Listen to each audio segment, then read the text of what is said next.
Gutuka umwuka wera ni icyaha kitababarirwa. Hey family, uyu munsi tugiye kuganira ku cyaha kitababarirwa aricyo gutuka umwuka wera. Ibi Yesu yabyigishe muri Matayo ibice 12, Mariko ibice 3 no muri Luka ibice 12. Turifashisha kandi n'indi mirongo ijyanye n'ubu butumwa kugira ngo tubashe kubusobanukirwa neza.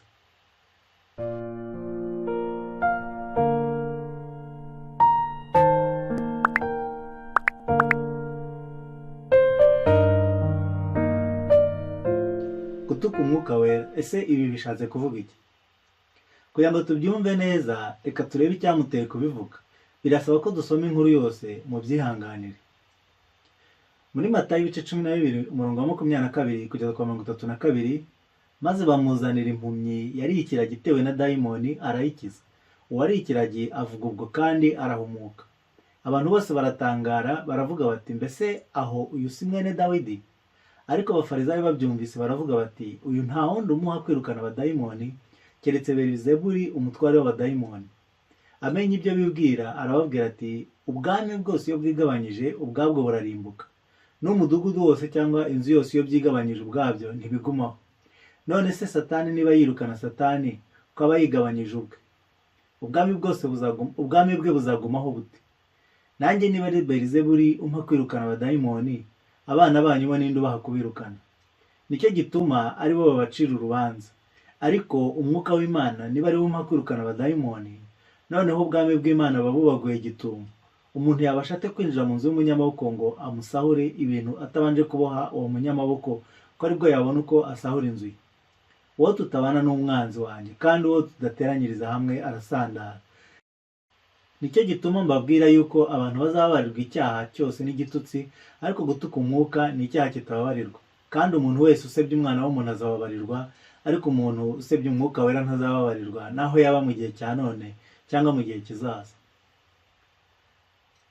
Dushyize hamwe ibyo tumaze gusoma muri Matayo, yari impumyi itewe na dayimoni. Abafarisayi bamubwira ko ngo ari Belizebuli ari gukoresha ububasha bwe. Aravuga ati, se niba ari Belizebuli, abana banyu bo ninde ubaha ubwo bubasha? Kandi niba ari umwuka wera ubimpa, ubwami bw'Imana bubaguye gitumo. Ngo kuko umuntu utuka umwuka wera atazabarirwa niyo byaba mu gihe cya none cyangwa icy'ejo. Hano urabona ko batutse umwuka wera kuko bamwise Satani Belizebuli. Yesu arabivuga neza hano ngo niba ari umwuka wera umpa kwirukana dayimoni. Muri Mariko ibice 3 umurongo wa 20 kugeza kwa 30, ngo ajya iwabo abantu benshi bongera guterana bituma babura uko bafungura. Nuko ab'iwabo babyumvise barasohoka ngo bamufate kuko bagira ngo yasaze. Kandi abanditsi bavuye i Yerusalemu nabo bati, afite Belizebuli.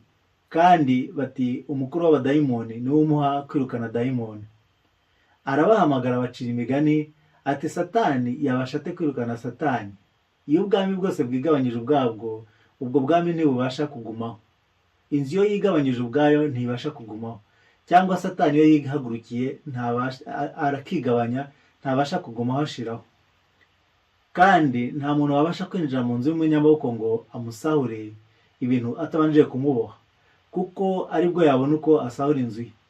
Ndababwira ukuri yuko abantu bazababarirwa ibyaha byabo byose n'ibitutsi batuka Imana, ariko umuntu wese utuka umwuka wera ntabwo azababarirwa rwose, ahubwo abakoze icyaha cy'iteka ryose.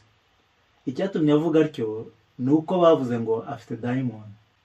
Aha rero noneho muri Mariko turabyumva neza. Urumva ko batutse umwuka wera babishaka, baravuga ngo afite dayimoni. Luka ibice 12 umurongo wa 1 kugeza kwa 10. Muri icyo gihe abantu ibihumbi byinshi bateraniye aho hari, ndetse bageze aho bakandagirana. Nuko abwira abigishwa ati, mubanze mwirinde umusemburo w'abafarisayi ari wo buryarya, kuko ari nta cyatwikiriwe kitazatwikurwa, cyangwa icyahishwe kitazamenyekana.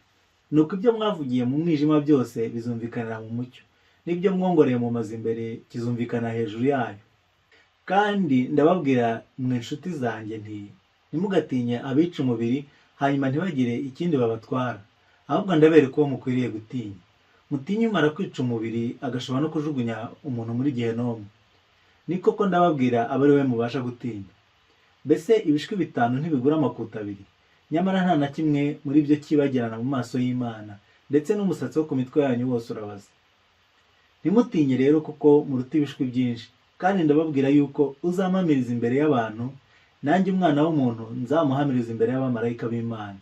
Ariko unyihakana imbere y'abantu nawe azihakanwa imbere y'abamarayika b'Imana.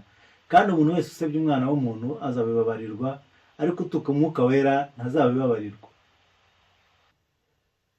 Hano muri Luka arababwira ngo birinde umusemburo w'abafarisayo, kuko abafarisayo bamuhakanye ku bushake.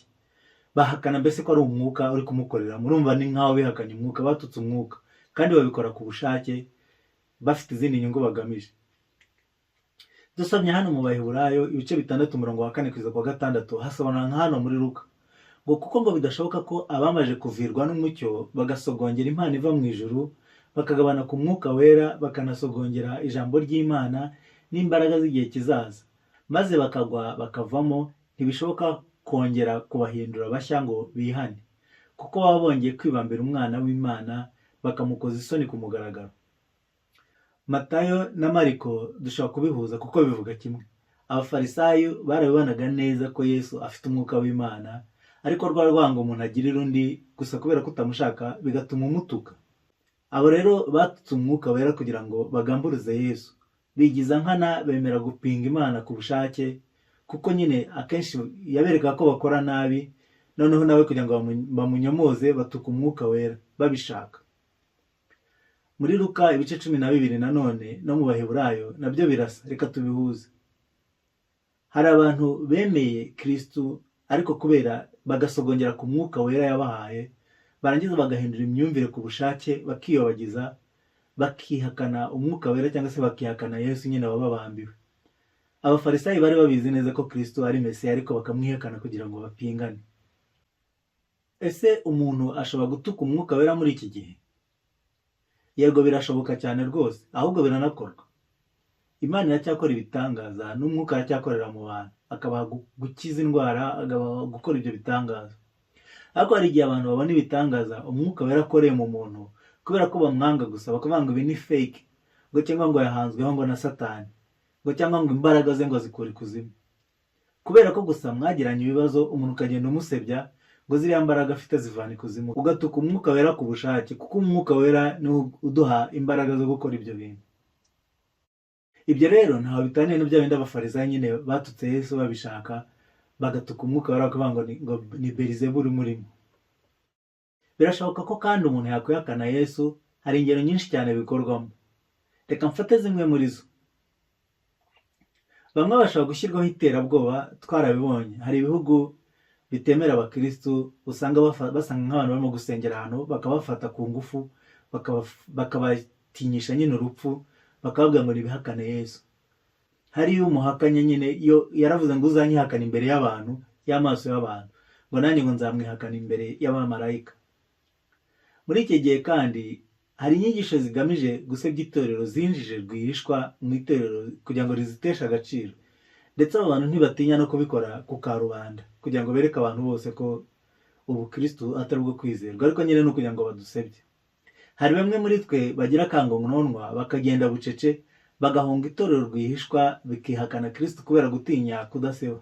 Bakumva ko kwitwa umukristo ari igisebo kubera ko hariya na hariya bari gukora ibisebeje.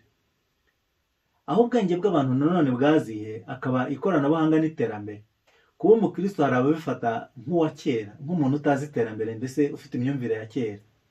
Mbese ngo ukumva ko utasirimuka ngo kubera ko uriya muntu ngo afite imyemerere ya kera, bityo bikamera nk'aho udatewe ishema no kuba umukristo. Ntabwo ari twebwe uri guhunga, ahubwo uri guhunga nyiri itorero ari we Kristo. Uri kumwihakana, uri kwihakana umwuka wera yaguhaye. Mujye mwirinda kurahizwa indahiro zibasaba guhakana Kristo no guhatirwa kumwihakana, kabone niyo byaba abantu bagukangisha urupfu cyangwa se gufungwa. Kujyanwa gushyingirwa mu yandi madini nayo atari aya Gikristo, hari aho bagusaba kwihakana Kristo nyine, byarutwa ahubwo ukabireka ugakomeza kwibera umuseribateri. Nk'uko tubibonye hejuru, Abaheburayo bari bafitiye Yesu Kristo urwango, bamwanga mbese kubera ko bamupingaga, bituma banatuka umwuka wera, batuka umwuka w'Imana wari umurimo ku mugaragaro kugira ngo bamupinge. Byarangiye gute? Byarangiye bamubambye ku musaraba. Nawe rero nupinga abantu b'Imana, ugakomeza gutuka umwuka wera urimo bakoreramo ukora ibitangaza, ubwo uzaba ututse umwuka wera, kandi nanone niwihakana Yesu Kristo wakubambiwe, waguhaye umwuka wera kugira ngo agukoreremo, nabwo ubututse umwuka wera. Niyo mpamvu hariya mu Baheburayo bavuze ngo uba wibambiye Yesu Kristo ku musaraba, ntibishoboka ko wakongera ngo wihane ukizwe. Niba waramenye Kristo, ntihazagire uguhenda ubwenge cyangwa ngo agire ikindi agukangisha, kuko uwo niyo yakwica azaba yishe umubiri gusa, ariko roho nta kintu yayitwara, kandi Yesu Kristo azayizura yikuzo. Twumvise rero ko gutuka umwuka wera ni ugutuka umuntu wigisha cyangwa ukora ibitangaza akoreshejwe n'umwuka wera, hanyuma bakavuga ngo akoreshwa na dayimoni cyangwa ajya ikuzimu niho akura imbaraga. Gutuka umwuka wera kandi nanone ni uko waramenye Kristo akagucungura, akaguha umwuka wera, ukamureka, ukamugurana izindi nyungu. Uzabyirinde. Ni mucyo tugende gake, twe kwihutira guca imanza ngo ducire imanza ibikorwa by'umwuka wera, ahubwo duhe Imana icyubahiro igihe tubonye ibitangaza bikozwe mu izina rya Yesu, kandi twirinde gutuka ibyejejwe twiyobagizwa ngo tutamenye ukuri no kureka Yesu twamenye. Imana ibahe umugisha.